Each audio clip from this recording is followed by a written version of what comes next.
Hello, I'm Marcus Freed. Welcome to day 3 of your Yoga of Kabbalah training series.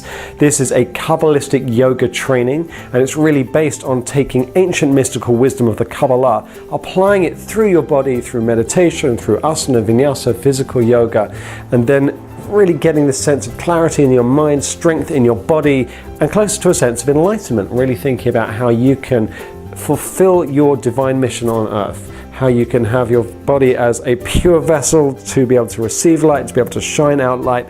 In other words, live a great life. All right, on with the party. So day 1, we talked about the idea of chesed, which is loving kindness. Chesed applies within the right arm specifically according to the Tikkunei Zohar, the introduction to the Book of Enlightenment, the way that we give, the way that we love. And then day 2 was all about gevura, which is strength, or discipline, the way we restrict, and the way that strength through resistance by controlling our passions. Now day 3, our third quality is the Sephira, the divine energy of Tiferet. So Tiferet, we are told, resides within the guf, it resides within the body, and it's most readily associated with the historical figure of Jacob, the forefather. Abraham, his grandfather, was chesed, or love. Isaac, the father, was associated with gevura, which is restriction or strength, and Jacob, Yaakov, is all about compassion, all about Tiferet, all about balance.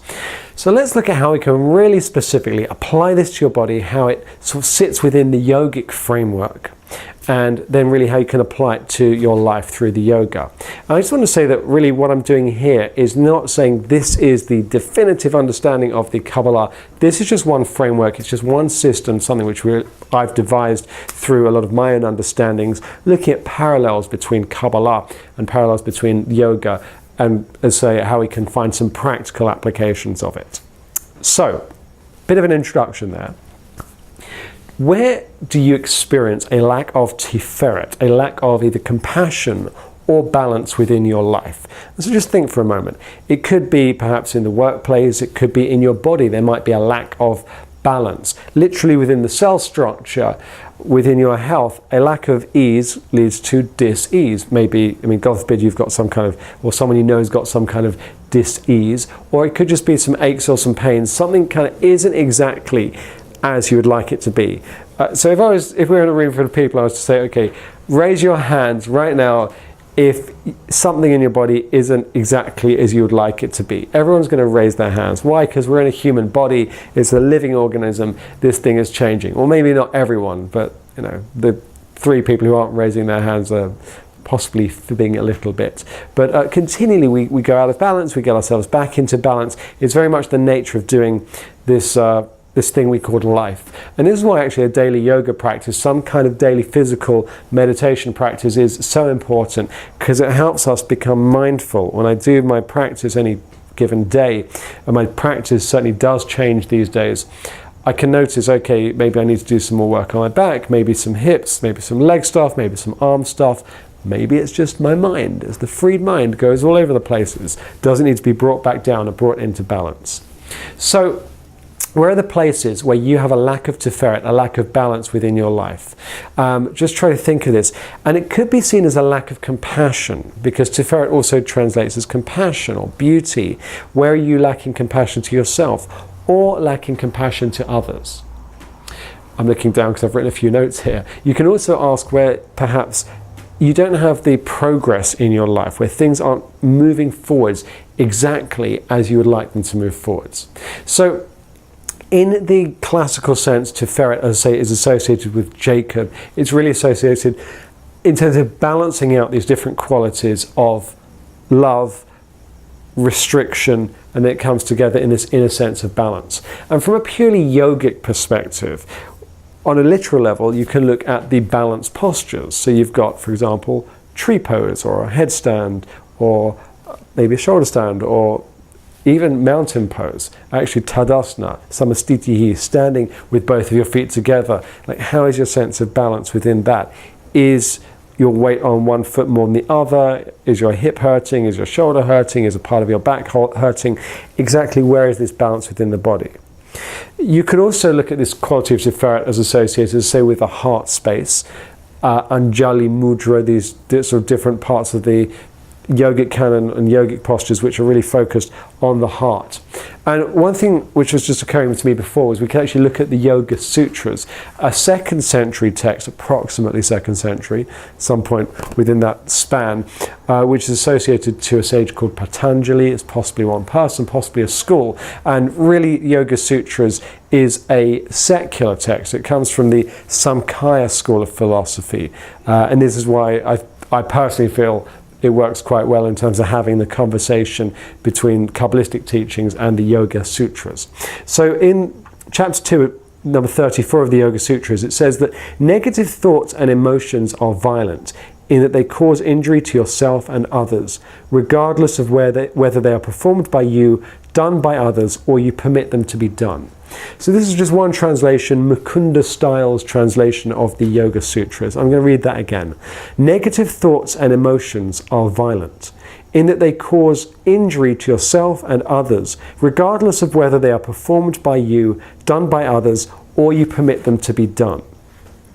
So this idea of where your thoughts are sitting, what you're doing with your thoughts, are you having compassionate thoughts towards yourself, towards other people? And actually having this practice within the body. It's not enough just to go and do a yoga practice or do a meditation practice if you're carrying around negative thoughts afterwards.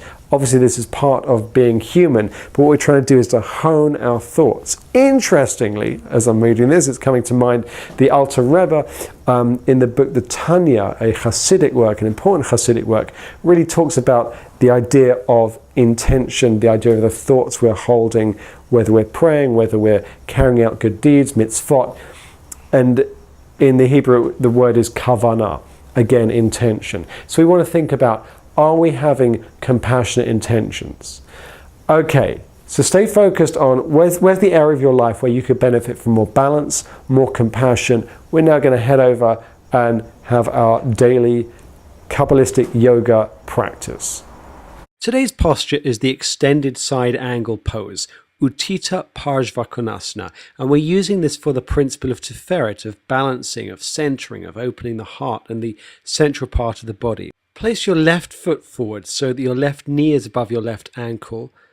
Rest your left forearm on the thigh, or you can place it down on the ground, and make sure your right foot is at a 45-degree angle. And then rotate your torso. Keep reaching out through the left fingertips so there's a direct line of energy from your back foot right the way through your body, shooting out through your fingertips. And remember to keep a sense of compassion, the essence of Tiferet, within this posture. Now let's switch sides. So just do it as best you can. It's always best to practice this under the direct supervision of a qualified yoga teacher. But try to approximate the pose as close as you can using the visual imagery here. It doesn't matter if you're resting what's now going to be your right arm on your right thigh, but just make sure that you twist your torso. Really get deeply into that aspect of the posture using the central part of the body that represents Tiferet, and do this with a sense of compassion. You can even do a seated version of this pose. Just go to wherever your body is able to take you today. And take 3 more deep breaths. Inhale, exhale, breathe in, breathe out, breathe in, and exhale. So that's an introduction, some ideas that really you can apply in terms of using Tiferet, using the Sephira, this divine quality within your body and within your practice. And just try to think throughout the day now, throughout the rest of this particular day, where are you being compassionate towards yourself? Where can you be more compassionate towards yourself or towards others? I'm going to throw in one thing I certainly experienced myself. I'll tend to drive myself quite hard with work and possibly work quite late or push myself to go out. I won't necessarily always listen to actually, well, what do I need? What's right for my body? When do I need to be compassionate towards myself?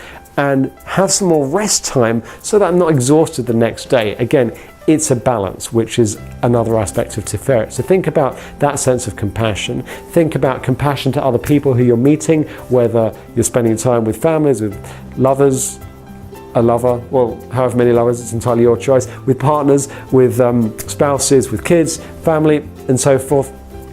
Think about Are you being as compassionate as possible towards the other person, especially the barista in Starbucks? And generally, are you able to really embody this quality of Jacob, this quality of Tiferet, this quality of compassion? Okay, that concludes day 3 of this training. It's a lot of information. I hope you really get some benefit from it. Please feel free just to share any ideas, any thoughts, any reflections below. Make sure you get your copy of the Kabbalah Sutras. I'm trying to get this out into the world. Share these ideas, get them in print to as many people as possible. So we need your help. If you haven't bought your copy as well, they're available on pre-sale. Check out the link below. I'm Marcus Freed. See you on day 4. Have a great day. Shalom. Be happy, stay happy, celebrate life. See you soon.